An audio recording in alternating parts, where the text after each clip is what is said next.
I know some of you just found out Martin is real because you finally get to see him, right?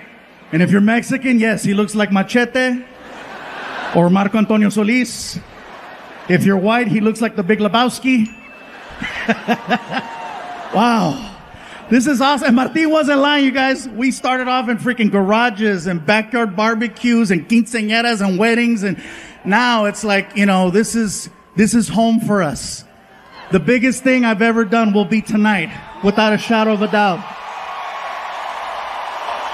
And I'm glad that you can all be here for this. This is, because after COVID, I wasn't sure what was going to happen. You know what I'm saying? Like the only good thing I can say about 2020 for me was the fact that for some reason I managed to lose 70 pounds. Thank you. Yeah, I lost 70 pounds. People ask me, what's your secret? I said, it's no secret. They closed all the goddamn restaurants. That's a secret. I didn't know how to cook. That was the secret. It was me at home with a Foreman grill making weenies. But yeah, we were on tour in Kalamazoo, Michigan when we got the news that we had to go home. And then we came home and we all turned on our TVs and we watched them lie to us. I'm not trying to be a conspiracy person, but they told us, remember? It's only going to be 2 weeks. That's it. They told us 2 weeks. All right? Ladies and gentlemen, we just like to ask that you go home for 2 weeks. Be with your loved ones. Be with your family. Just 2 weeks while we figure things out. Dr. Anthony Fauci has given us some new information to go by. Just 2 weeks. That's all we need. Just 2 weeks. And I apologize for using the same stereotypical old white voice. But that's the one that they used. Because that's the one we listen to in a time of crisis. It couldn't be any other voice. It couldn't be, no hombre, cállate, shut up, mira. No más 2 weeks, okay? No más tú. You're gonna go home con tu mamá y tu papá. And if COVID come to the house, you tell COVID, hey, no está aquí, güey. Come back another time, it's okay. Just 2 weeks. It couldn't be any other voice. It couldn't be, I'll tell you what. This is what you're gonna do, goddammit. You're gonna take your ass home, you're gonna hunker down. You're gonna hunker down, and if COVID shows up at your front door, get her done right there to the face. Okay, that's what you're gonna do. Just 2 weeks. It couldn't be any other voice. It couldn't be, all right, listen up. Okay, this is what's gonna happen. You're gonna go home, you're gonna be with your family and them, right? And if, you don't wanna laugh at the black voice, huh? Whatever, that's your guilt, not my guilt. I'm fine. But yeah, just 2 weeks. That's what they told us. 2 weeks. And 2 weeks turned into 2 months, turned into half a year, turned into a year plus. And little by little, they told us who was most at risk for COVID-19. Come to find out, it's people over 45. Okay? People who are overweight. Here we go. Diabetics, no chingas. Really? Most at risk, Latinos and African Americans. Bye, Felicia. I come to find out I was 85% of the underlying conditions. Over 45, overweight, diabetic, high cholesterol, high blood pressure. Apparently, COVID is my Tinder match. Someone finally wants to swipe right. And her name is Corona. Yeah. The mask thing is still a thing. Some are for it, some are not. Some places it's required, some places it's optional. Biggest complaint I have heard about the mask is that the mask smells funny. And I'm here to tell you, no, it doesn't. You do. You are smelling what everyone has been telling you all these years. And finally, you're smoking what we've been smoking. Oh, yeah. I'll be honest with you. My mask smells delicious. My mask smells like Oreos and Tres Leches cake, okay? If you smell my mask right now, you will Krispy Kreme yourself. It's so good. I feel like selling it on the OnlyFans website to see if I can make some money. Some of you know what's up. Sucio! Yeah, so... This next thing I'm going to say is in no way, shape, or form political. So please don't take it that way. The vaccine. Look at some of you. Oh, here we go. There we go. I knew it. I knew it was coming. I knew it. Look at him. He's got booster written all over him. Look at him. I'm not here to tell you what to do with your bodies. I'm just here to share a story. I got vaccinated, okay, and I'm not saying it to get approval. I'm just telling you because, hey, look, I was 85% of the underlying conditions. At this point, I'm rolling the dice. Plus, I wanted to work. I got the vaccine, but it was one of those things where, in the beginning, when you wanted to get the vaccine, you couldn't just walk into a CVS. You had to make an appointment, and it was a drive out. You couldn't just show up. Because I tried. I tried using the face. I'm like, hey. Apparently this only works at Red Lobster. Oh yeah, I could show up at Red Lobster at 8 o'clock on a Saturday. It's on. Do you have reservations? It's fluffy, make biscuits! But for the vaccine, no, I made my appointment like everyone else. It was a drive-out location, There's a little speaker box. May I help you? This is very familiar. Yeah, let me have a large vaccine. Pfizer, Moderna. I got a coupon, whatever's free. Pull up to the window. And then I pull up to the next window. And then a guy who's all covered up. He's got the whole, Then you give them your arm, and then they harpoon you, and they make you park your car for 10 to 15 minutes in case you have an allergic reaction. So I'm sitting in the car, and I got the radio going and the AC going, and I glance over, and I notice that there's people there protesting. And that's fine. Protesting is a right, and I'm all for it, okay? My problem is when protesters leave the sidewalk and get right in your face. So here's what happened. I glance over, I see the protesters, and I locked eyes with one of them.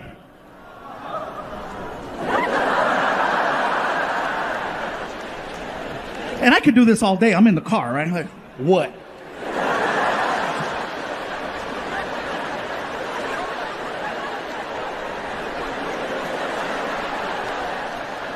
The lady who I'm looking at all of a sudden starts walking towards me. And I'm like, shit.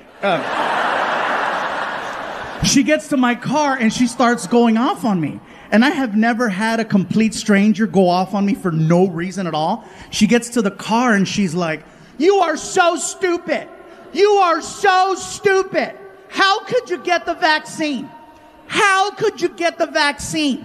You have no idea what you just put inside your body, dumbass. I didn't know what to say. I was like, bitch, I eat chorizo.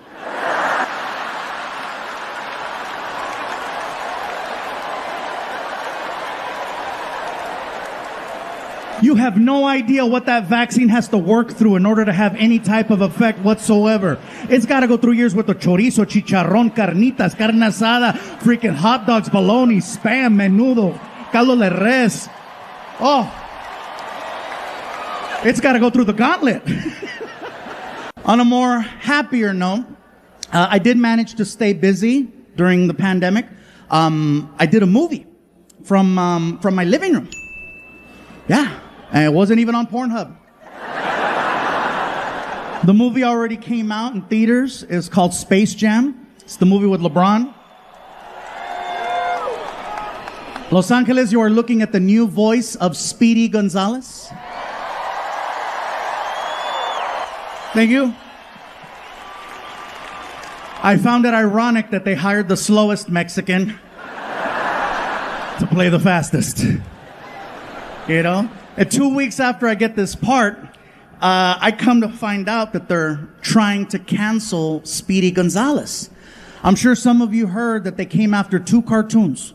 They came after Pepe Le Pew and Speedy. Now, Pepe, I understand. He's a little touchy, but he disguises it with the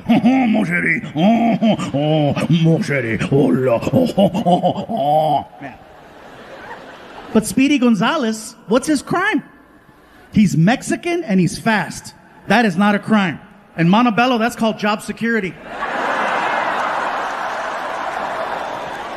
So I said, I cannot let them hurt Speedy. You know, I can't let them cancel him. So I came to his defense. Plus, it was my only job. I went to the only place I felt I could go to protect him. I went on Twitter. And Twitter's a scary place. It is. You only go there to fight, to get into it, to prove a point. And so a friend of mine said, if you want to get some attention, use a hashtag. And so I did. And I wrote a tweet that said, hey, hashtag cancel culture. My name is Gabriel Iglesias, and I'm the new voice of Speedy Gonzalez. You cannot cancel or catch me. And I posted it. I had no idea that when you go on Twitter looking for problems, you will find them. Oh yeah, every major news outlet picked up my tweet and used it in a story about cancel culture.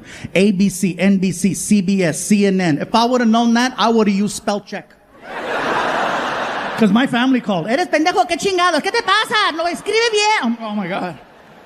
Even Fox News did a story with my tweet. Fox News? You know how I know? My bus driver Dave called me. Oh, he was thrilled. He was like, Fluffy, God damn it, I've never been prouder. You made it, baby. You're on Fox News. I said, Dave, shut up. You're stupid. He's like, America. Even Warner Brothers Pictures reached out to say thank you. And before I know it, I was on a Zoom call. And I know a lot of us had to get used to Zoom. And it's kind of convenient, right? All they see is this. So to entertain myself, every time I took a Zoom call, I was full Winnie the Pooh. And if you're not laughing right now, you better ask someone who is, because there is no coming back from full Winnie the Pooh. I was leaving baby powder all over the house. It looked like an episode of Narcos. So I get on this Zoom call with the director, writer, and producer of Space Jam. And they're being super nice, super supportive, super cool. They're like, Gabriel, thank you so much for lending your voice talents to our film. We really, really appreciate you being part of this. If you have any questions or concerns, let us know. So, well, thank you. We have a question for you. I said, okay. How do you feel about the voice of Speedy Gonzalez? I said, well, what do you mean? Well, you know, some people find him to be a little stereotypical. What are your thoughts? I said, well, you have not met my family. I cannot speak for all brown people, but I can tell you that me personally, in my house growing up, Speedy Gonzalez was not viewed in a negative way. As a matter of fact, he was the only form of representation we had growing up. It was him and the little bumblebee on The Simpsons. Gabriel, we were thinking that perhaps you would like to lend your real speaking voice to the character, maybe modernize him a little, you know, bring him up to speed. I said, well, you know, with all due respect, I appreciate the fact that you would give me the power to change the sound of such an iconic character. But at the end of the day, when people see the movie, I don't want them to think of me. I want them to think of Speedy Gonzalez. So I said, please keep his voice original.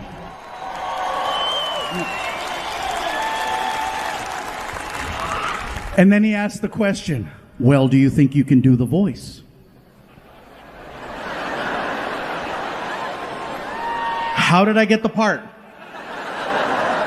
Now remember, I never auditioned for Speedy Gonzalez. They just called me. And I assumed that they knew that I did voices for a living and that I could pull this off. So I says, what made you choose me if you didn't know whether or not I could do the... Oh.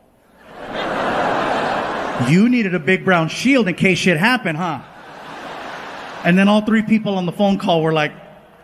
I said, well, don't worry, because with me, you get a twofer. You get an actual Mexican, and you get someone that can nail the voice. So, oh yeah. That's right. So before I know it, this sound person, the guy who does recordings over at Warner Brothers, gets on the call. The only thing I know about this guy is that he's loud. Okay, he gets on the call, he's like, Gabriel Iglesias, how are you?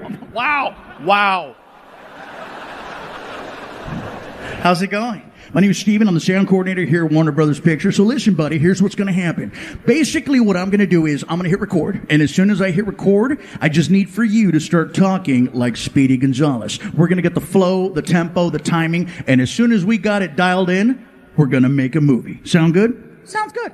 All right, this is Gabriel Iglesias for Space Jam, A New Legacy. Speedy Gonzalez, take one. Gabriel, mic check, 1, 2, 3. 1, 2, 3. Sounds good. All right, here we go.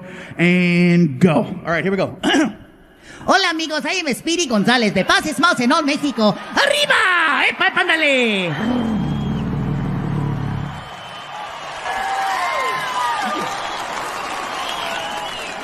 The director, writer, and producer, all three were like, that was perfect. I said, I know, I've been Mexican a long time. And I said, and don't just think that just because I'm Mexican, I can only play the Mexican character. I said, I do voices for a living. If given the opportunity, I could voice the entire film all by myself. I could.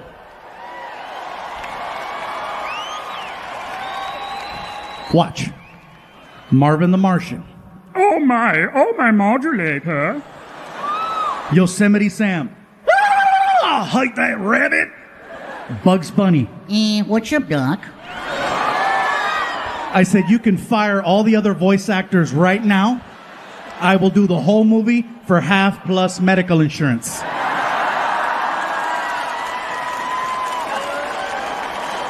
And it was the middle of 2020, so I meant that shit. I'm like, yeah, no copay, no copay.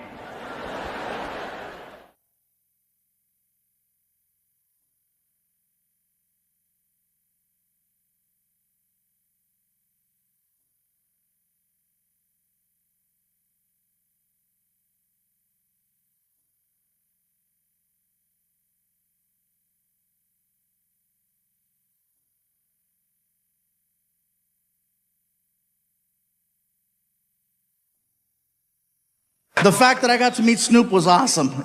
He looked for me. But every now and then I go out and I wanna meet people. I wanna see cool things. And for example, comedy. I'm a huge fan of comedy, not just performing it, but I love going to shows. I go to a comedy show every now and then alone. Now, I don't know if that sounds weird to you guys, but for me to do anything nowadays by myself, it's my crew, all the people that work for me, they freak out when I go places because they're always concerned for my safety. You know, what if someone tries to kidnap you? Well, they're gonna earn it. I got into a fight with some of my team members and I said, you know what, I'm going out. I bought myself a ticket and I went to go watch Chris Rock one night in concert. Now, I says, you know what? Maybe I can make my way backstage and, I don't know, if I get lucky, maybe I'll say hi to him. I've always wanted to meet him. So I go to the side of the stage and I run into security. And I said, hey! He looked at me and said, Fluffy!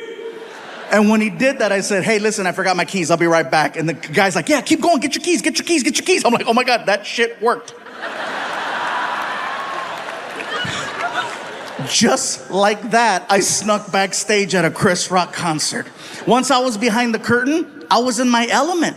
I knew where everything was. I knew where the food was. I knew where the dressing rooms were, where the bathrooms were. I'm walking around with a soda. People are coming up to me. You know, we didn't know you were gonna be here. I got a call last minute. Looking for my keys. I says, you know what? I got this far. I'm gonna push it. I wanna meet him. I've always wanted to meet Chris Rock. It was not hard. Once I was back there, I just had to go to the dressing rooms. All I had to do was read the name on the door. I'm standing there in front of the door and I'm hyperventilating. Just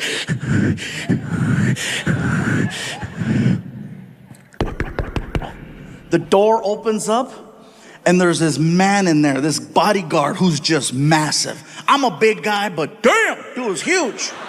As soon as he opened the door, just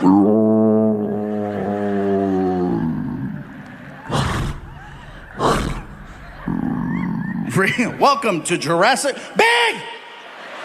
Grandote! And I'm standing there and I'm like, hi. And he's like, can I help you? Yes, my name is Gabriel. I'm a comedian, and I wanted to see if I could say hi to Chris Rock, if that's possible. You say you're a comedian? Yes. Well, then you understand Chris is going over his material right now. He really ain't trying to talk to nobody. So I'll tell you what, player, if you want to come by after the show, you're more than welcome to. But right now, it's not a good time. Chris Rock is a busy man.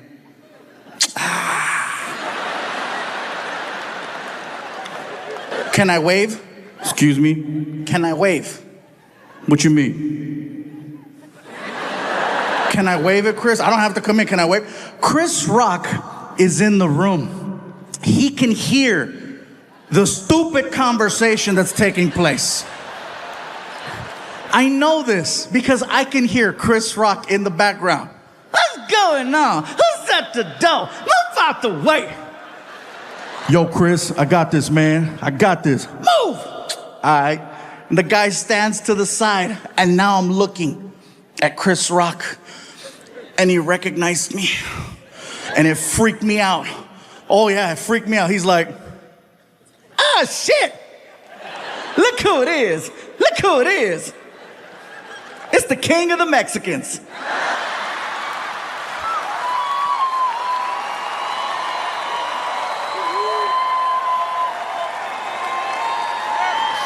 Chris Rock called me the king of the Mexicans.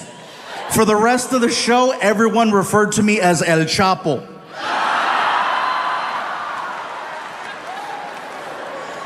I was celebrating the fact that I got away with that for so long. For so long. I snuck backstage at Chris Rock. I snuck backstage. I snuck. Until karma showed up one day in the form of the most extreme fan I have ever had in 20 years of me being a comedian. I had someone who not only made it backstage, this person paid to get into my dressing room. Okay? Yeah, he didn't pay me, by the way. He didn't pay me. I'm an honest hoe. Okay? I made no money that day, all right? Yeah, if I would have gotten paid, you wouldn't be hearing this story. Here's the thing. I walk into my dressing room from the bathroom. I just finished showering up, and I'm in a towel. I walk into the room, come to find out later that this man was a very wealthy businessman in the community, okay? And when I walked into the room, he's wearing a very, very nice suit. So when I saw the suit, I didn't give it a second thought because he looked professional. I thought maybe he was the general manager of the building, one of the concert promoters. He could have been someone's agent. So when I walked in the room, my towel, like, can I help you? He looks at me, and it was the most uncomfortable conversation I have ever had. He looks at me and says, listen.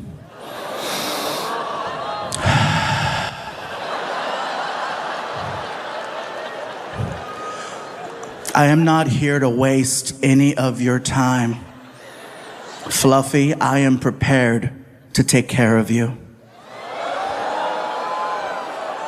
I will give you a new Lexus and an allowance that's more than what you make as a comedian. Leave with me.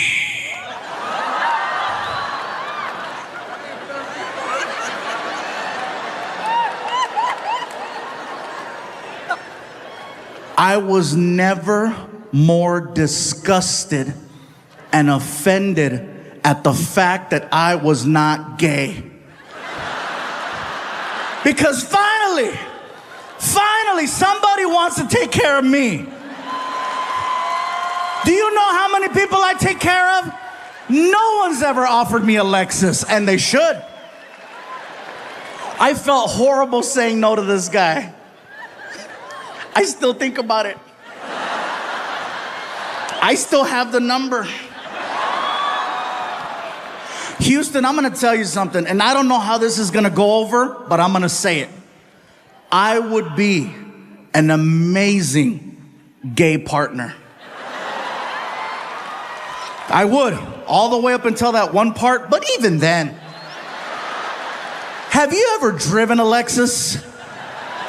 Those are nice. Sometimes you gotta take one for your own team. I'm just saying. Now, in all seriousness, not to be funny, not to be disrespectful, let me tell you the reason why I would be an amazing gay partner. The level of communication between two men is so high, I might actually get an answer. There might be clarity and understanding. I might hear a yes. I might hear a no. Do you know how many relationships I have been in where I still don't know the outcome to certain conversations? Very simple yes or no questions. That's what I would do. Something as simple as, baby, you hungry? Well, I haven't eaten yet, so I probably should eat something, but I'm not feeling it right now. But if I don't eat right now, you know how I'm gonna get later. So I guess it's probably a good idea if I start eating right now. But it really depends on the options. What do you think? Ah!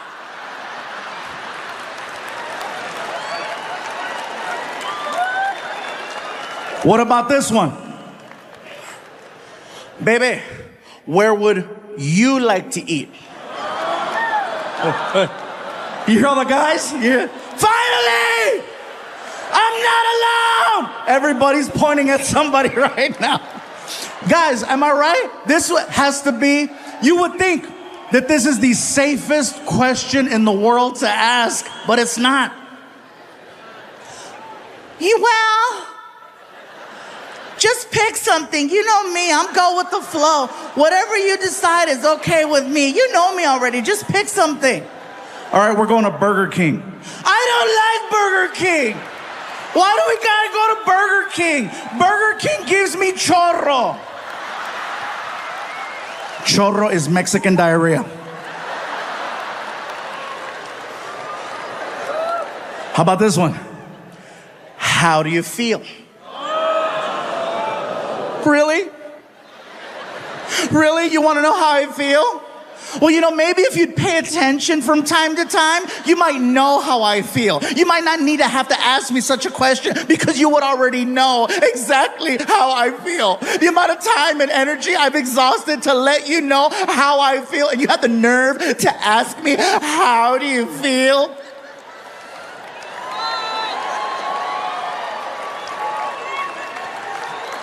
Now imagine the exact same conversation between me and Mr. Lexus. Do you know how efficient that conversation would be? Hey, bro, you hungry? Thought you'd never ask. What do you want to eat?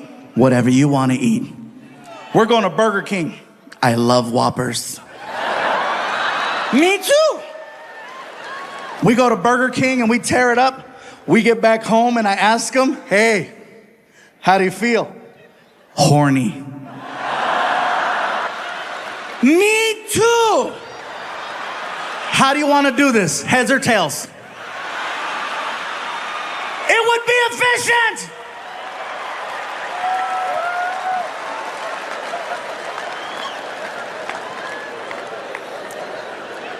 It's hypothetical. But believe me, I still think about it, you know? Especially whenever I get into fights with my girl and she says something like, oh, you think you can do better? Oh, I know I could have a Lexus.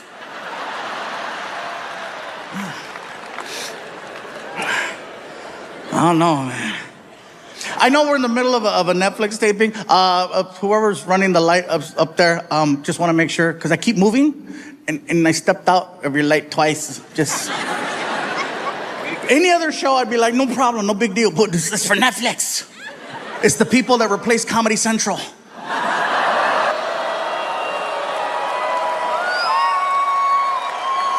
But no, I'll try not to move too fast. But how slow are you if you can't keep up with me? You should work for immigration.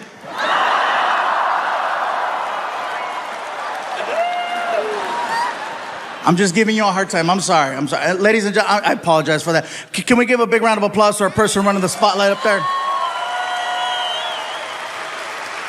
I honestly don't think that the people that work behind the scenes, like the spotlight operators, get enough credit. Whether it's the spotlight operators, the people that run the cameras, the people that set up the stages, the people that work security, the people that run the building. Without them, there is no show. And the same thing goes with me. I got my own support team, managers, agents, promoters, friggin' merchandise people. I have a bus driver named Dave who has never received any credit. And he's been working for me for almost 10 years now. This man has successfully gotten me to every single comedy show on time without fail.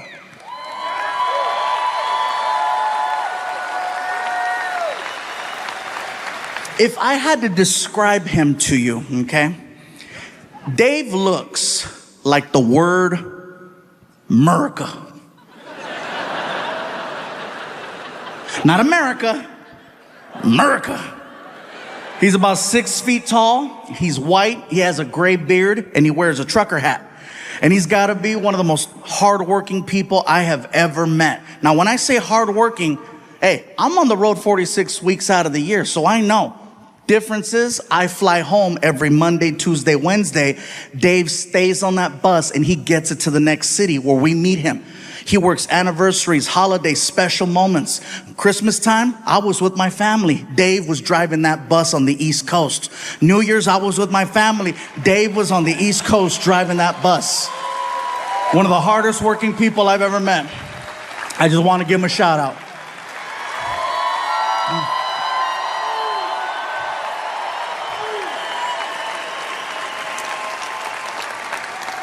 In addition to being hardworking, he's very honest. Now, when I say honest, I don't mean, he does his taxes right. I mean painfully honest, no filter honest. He talks the way people used to. He does not have time to mince words. He just calls it like he sees it. Before me, he used to work with a man by the name of Kenny G. Grammy Award winner, amazing music. One day, Kenny G was on his tour bus that Dave was driving, and I guess the two of them had a little discussion, and Kenny G used some words that Dave would have rather him not have used, and instead of getting into it with him, this is what Dave does.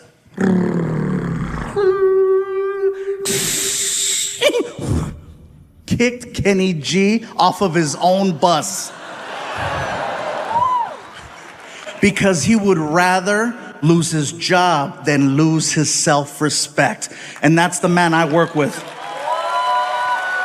He's a bad dude. You guys are clapping, but you should have seen the interview. Oh man, it was a good one. He looks at me and he says, "Hey, let's get one thing straight. I don't give a shit who you are. You treat me right, I'll treat you right. You pay me on time, you'll live." Not to mention the fact that he keeps that tour bus squeaky clean. And he takes a lot of pride in that as well. One night, I was drinking on the bus, and I go to put my cup down, and I missed the table, and the cup hit the floor. I didn't get up right away to get the cup, because I figured I'm gonna get up in a couple minutes and make myself another drink. I'll pick up the cup then. Dave sees the cup on the floor, and then he looks at me and says, "Hey, I ain't your mama. Pick that shit up."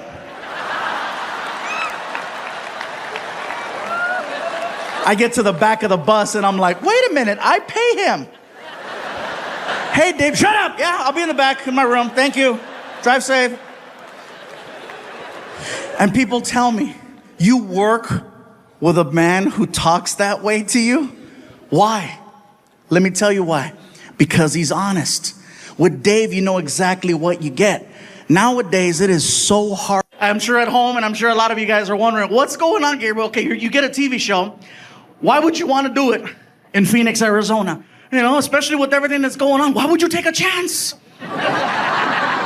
Let me tell you why, okay? The guys in the back, show the picture.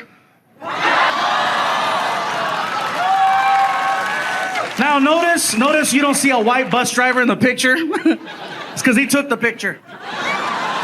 Apparently, even after talking smack to immigration, he was still considered an innocent bystander. You guys, can you show the next one? That's Sanchez.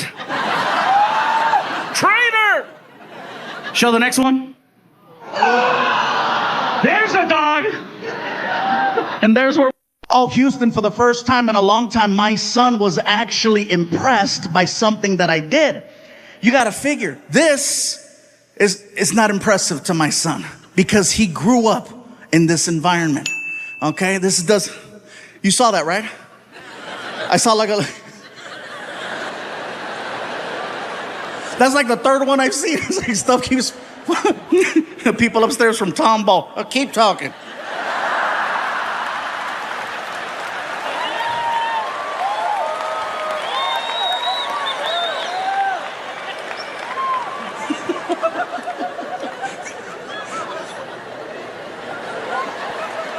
All right, I'll tell you guys what happened.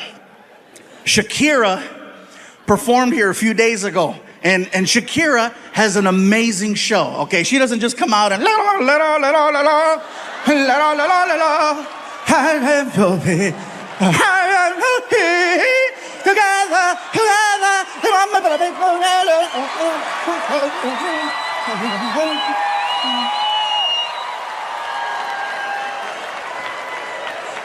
I think I just hurt myself.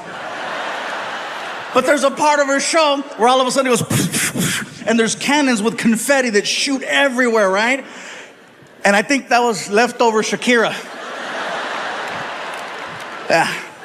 Can we edit out the part where I burned 800 calories? Oh my God. So where was I? Oh, this does nothing for my son. And the reason why I say that is because he grew up in this environment. He's been to 1,000 shows. He's seen me on TV 1,000,000 times. It's not a big deal. But the fact that I got stopped by a cop and the cop recognized me and geeked out and let us go, I earned street cred with my kid. Yeah, Frankie was like, that's the coolest thing I've ever seen. And I'm like, hell yeah, cuz, that's right. You better recognize, player. We get home, he woke up his mom. Mom, you should have seen it. We got stopped by the cops. Are you okay?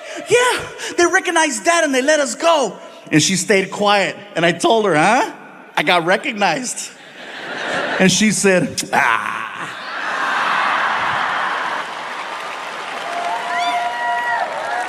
So my son, what he likes to do now, like I said, Frankie likes to stay home and watch videos. I come downstairs one morning and he's on his phone, but the chair that he's sitting in is turned facing the window, which I thought was weird. So I called to him, Frankie, what are you doing? Nothing. So he can't hear. Frankie, he can't hear. So I walked up from behind and I realized that my son has little headphones. So I said, oh, okay. Yeah, he's not ignoring me. So I look over his shoulder and I realized that my son is watching a film. And I don't mean Frozen. But those people look cold. So now I'm standing there watching it with him. I'm not trying to bond or anything. I'm just trying to figure out the conversation I need to have. And now we're both watching professionals. So I grabbed his headphone and I went, hey, is that a good movie? And he freaked out. Ah! And he threw the phone. The phone came partially undone and you could hear it.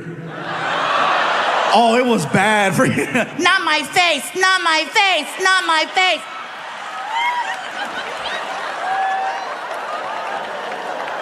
He turned bright red and he starts walking back over. How embarrassing.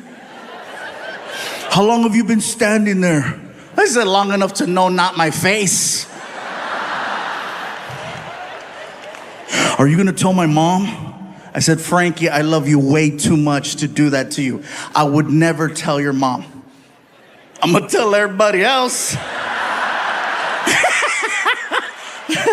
Hey, don't tell his mom. I said, look, I know you're not gonna stop watching stuff like this, so just do me a favor, don't do this here. You're old enough now to watch whatever you wanna watch, but as long as you live in this house, You cannot be watching stuff like that where your mom can catch you. You're not gonna stop, so just don't do it here. How do you know I'm not gonna stop? Because I haven't stopped. Matter of fact, there's a sequel to that. It's called Not My Hair. Some of you, que cochino. I know, right? I said, Frankie, if you're gonna watch stuff like that, just go in your room, lock your door. I don't wanna catch you. Okay, so let me know. Want me to text you? Never mind. I'm in the middle of trying to deal with this whole situation with my son watching these videos and not going to work. And while I'm doing this, I get the most random phone call I've ever gotten. My publicist calls me up and she's like, Gabe, Snoop Dogg is looking for you. Excuse me? Snoop Dogg, I know who Snoop Dogg is, but what do you mean he's looking for me? Well, he's looking for, is he looking for me or is he looking for me? He's a fan and he wants to interview you. Oh, cool. Sounds good. What is it? I think it's some type of podcast. I'm in. Can I bring Frankie? Absolutely. Cool. So I hang up the phone. I'm excited. I want to tell my son. I'm like, Frankie, I'm walking towards your room. I'll be at your door in 3, 2, 1. Hey, all right, you're dressed. Good, come on, let's go. Where are we going? Watch. We get in the car. And now we're off on this adventure to go do an interview with Snoop Dogg. You guys, let me tell you something. We get to the neighborhood and we're lost. The GPS says we're there, but we're lost. We're looking for a house and there's no house, just a big building. And so I'm like, this doesn't look like a podcast, really? So I pull up to the security gate. Tap the button on the wall. Security desk, can I help you? Hey, security desk, my name is Gabriel Iglesias, and I think I'm here to do an interview with Snoop Dogg. Okay, one moment. Oh, okay, this is it. Good. I'm so excited. Snoop Dogg, it's gonna be cool, right? Sir? Yes. Yes, hi, there is no Gilbert Ignatius on file. What? Could there be another name? Another name? I don't know, Fluffy maybe? And the gate starts to open. I'm like, oh my God, I'm officially in the rapper's world because my real name doesn't mean shit.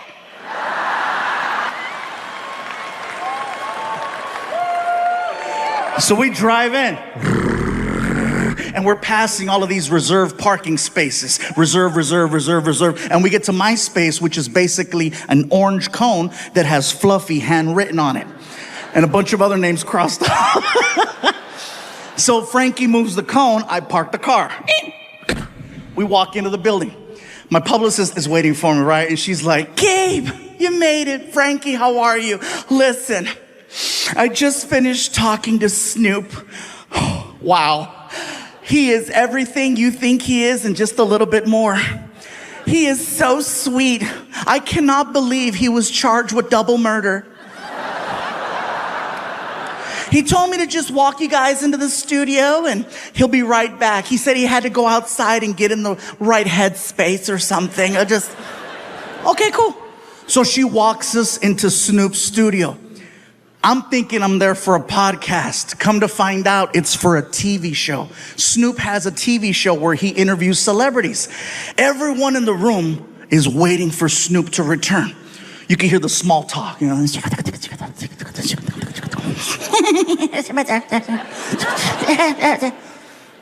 All of a sudden, everyone stands up. And I'm looking around like, what's going on? And I look at the door to see if Snoop's walking in, and I don't see him. And I could see my son. I don't realize it, but Snoop is entering the room through a different door. I don't realize it till like the last second. I'm like, what do you?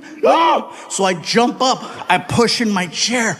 I'm so nervous, I don't know how to address him. So I'm like,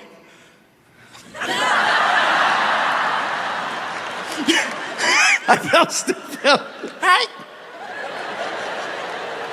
Snoop walks over to me and he's so cool, you guys. He's so cool. He walks over to me and he grabs my hand. He's really strong. He pulls me in and he says, yo, what it do, baby boo? How you feel?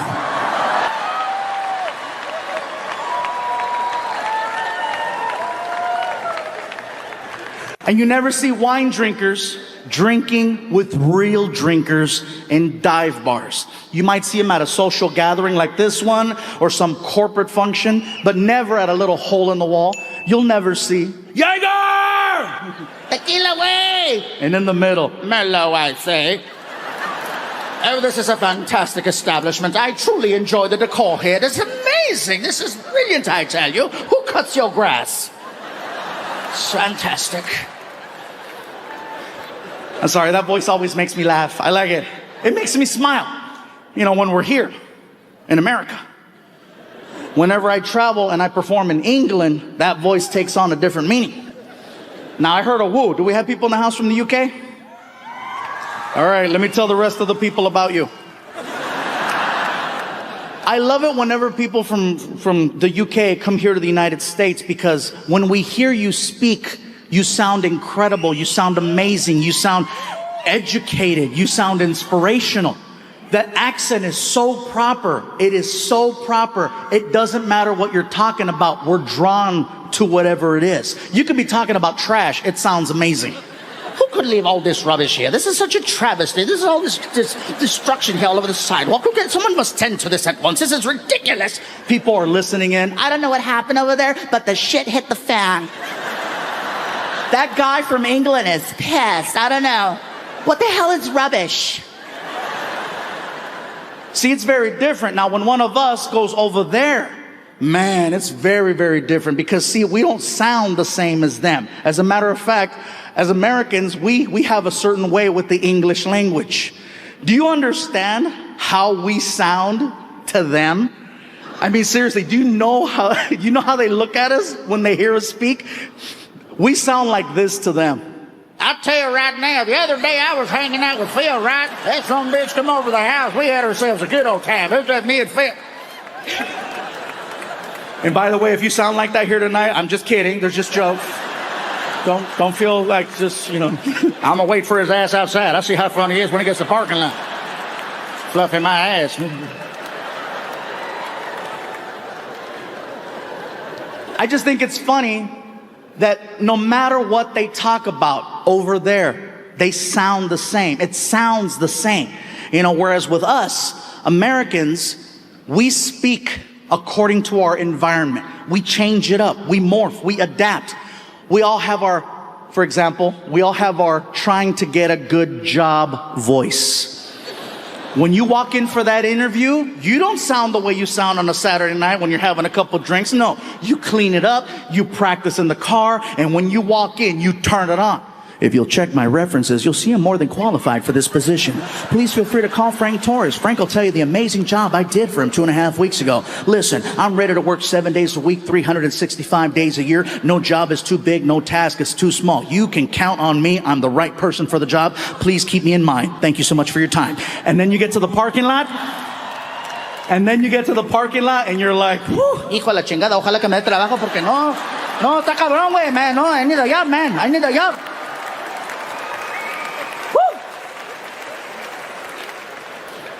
You guys know we all have our daytime voice that we have around our family and our friends and our children, you know. And then we have our late night voice, you know, our party voice. Jaeger!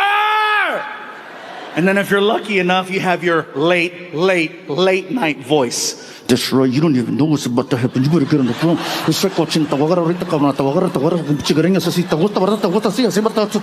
Look at some of you are looking at me like, Oh my God, Fluffy's a freak.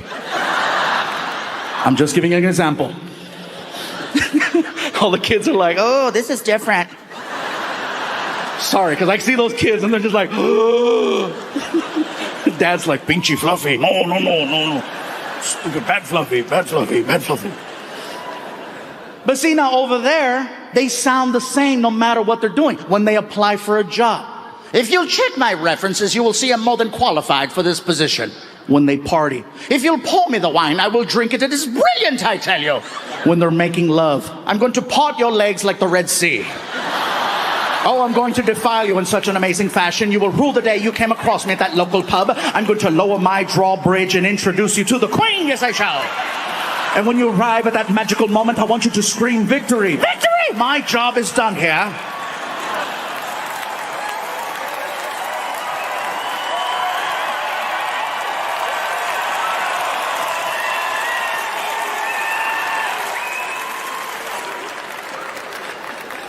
The only messed up part about that joke is that that's the only joke the kids remember. It'll be 2 weeks from now, and you're trying to get in the room, and you're like, why is this door locked? And then you hear, victory! I see a couple of young adults right there. How old are you guys? You 13. Wow. And next to you? How old are you? You're 10. Okay. I am so sorry for what Martin said. 10 years old. But you know what though? I can't feel too bad because you know what? 10-year-olds are young adults. You are a young adult. I don't see you as a kid. A kid to me, first of all, is someone who doesn't have access to the internet. You have, I'm sure, a tablet or a cell phone or access to online services, right? Services. What the hell is he talking about? Bad choice of words. You know what I mean, right? You've probably seen and heard a few things already, and the parents are like, no, not my child. No, I locked their phone. Yeah, but you don't lock their friend's phone. I feel bad whenever I say something that's kind of like risque, whenever parents bring like a 4-year-old, 5-year-old, 6-year-old, and yes, it happens. Then I feel bad, because then I'll meet them after the show, and I'm like, I am so sorry for what you heard me say. And it's always funny to see the parents say, oh, they hear worse at home. Nothing like watching a 4-year-old confirm that, you know, just...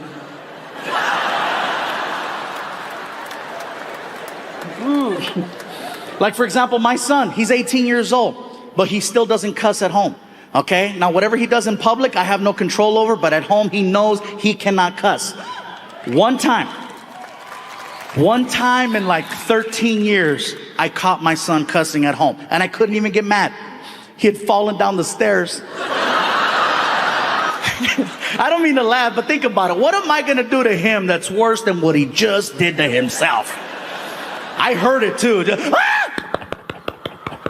Son of a bitch! I ran over. I didn't even check his safety. I was like, what did you say? Hey, you earned that one. I said, if you want to say the F word, next time let me push you.